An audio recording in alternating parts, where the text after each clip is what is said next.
So I just hear that there is a congressman who is claiming that Pam Bondi and this administration are hiding billions of dollars worth of bank transfers, transactions, wires, records of these things to and from Epstein's banks. And these transactions should give you a list.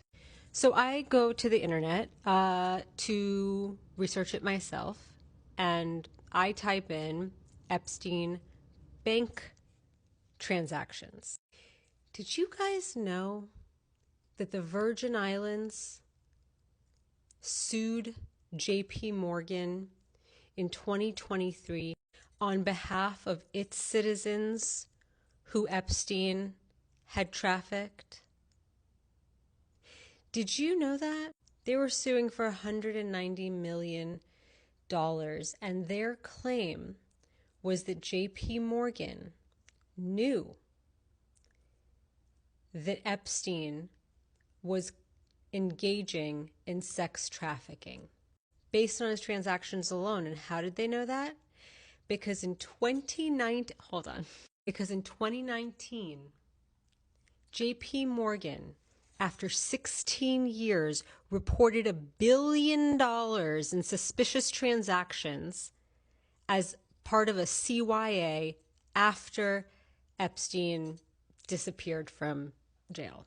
And the Virgin Islands are accusing the bank of continuing to do business with Epstein for years despite repeated red flags internally.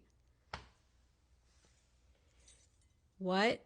My favorite part is that JP Morgan's lawyer, Felicia Ellsworth, told Rakoff that the Virgin Islands had presented not a scintilla of evidence that JP Morgan violated laws about sex trafficking. Words mean things. They didn't say Virgin Islands had presented not a scintilla of evidence that JP Morgan knew or had flagged or had any reason to believe. Nope. They're just saying whatever they did didn't violate any laws as set forth by the Virgin Islands. They haven't proven the prima facie case that what they did was a violation of law. This is an admission that they did in fact get internal flags based on whatever flagging system they use, whatever algorithm they use. Their system found these transactions to be highly suspicious and indicative of sex trafficking activity. And they had been flagged for years, and they continually shoved it under the rug so they can continue to do business with him. And you know how else I know that this was an admission? Because they go on to say, and by the way, they also don't have any standing,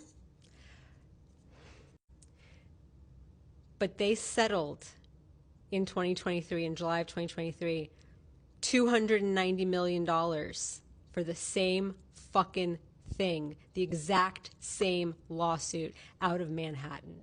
So hey, just to recap, JP Morgan in 2019, after Epstein disappeared from jail, decided as a CYA measure to turn over $1 billion worth of transactions to the Treasury Department. So the United States government is in possession of at least $1 billion worth of transactions just when he was doing business with JP Morgan, because at some point he was shoved out of there and started doing business with Deutsche Bank. And I believe that was in 2013. So they in 2019 decided to say, hey, here's all the stuff that we had flagged. Did we continue to do business with them? We sure did. Even though we recognize these $1 billion worth of transactions to be suspicious and likely related to child or to sex trafficking. And the government is in possession of that. So I'm stopping right there. I haven't even gone right now to continue researching because they've got shit to do. But just that alone, since 2019, they've been sitting on at least that list. At least that list. What?